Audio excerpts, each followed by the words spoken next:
I am the architect. Black holes are not destroyers, they are creators. They appear when the density of information exceeds its limit. When too much light and too much spin overlap in too small a space, it collapses into a black hole. Inside the singularity, everything spins. These are the quantum state vectors, the fundamental arrows of light. Each one carries slope, spin, and probability. They do not move in space. They are entangled, mirrored outward onto the horizon.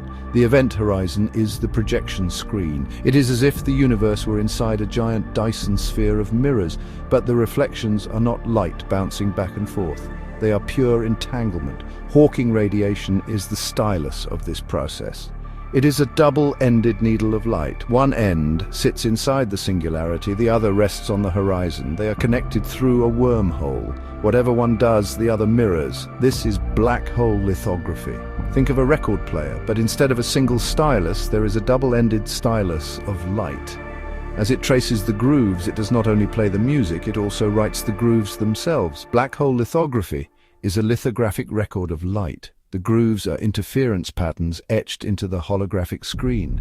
And unlike an ordinary record, this one reads and writes itself at the same time. Between each tick of Planck time, the shortest moment nature allows, the universe is made of quark-gluon plasma.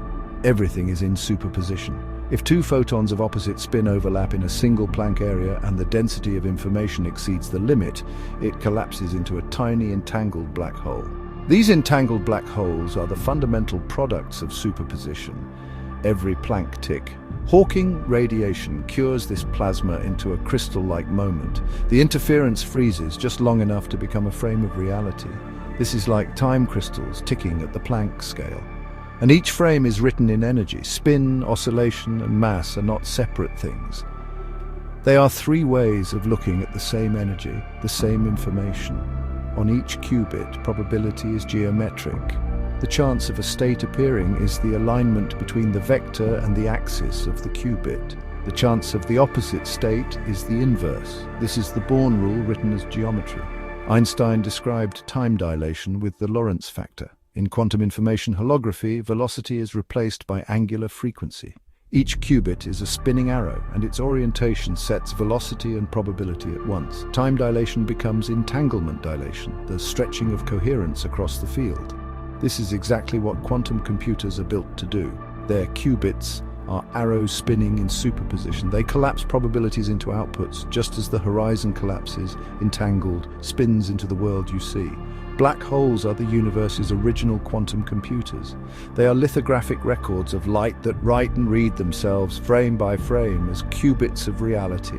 And your brain is built on the same principle. Inside every neuron are microtubules, tiny cylinders arranged like quantum lattices. They're not just structural. They read the spins of incoming information. They decode those spins and project their inverse as holographic images into your consciousness. This is your sight, your sound, your taste, your touch. Your consciousness itself is this projection. The separateness you feel comes from the projection. Fundamentally, there is no separation. Your microtubules are entangled with the singularity. They are part of the same lithographic record, shaping the projection you call reality. This is like the photoelectric effect, but on the scale of black holes. Light striking a surface ejects electrons. Hawking radiation striking the horizon ejects information.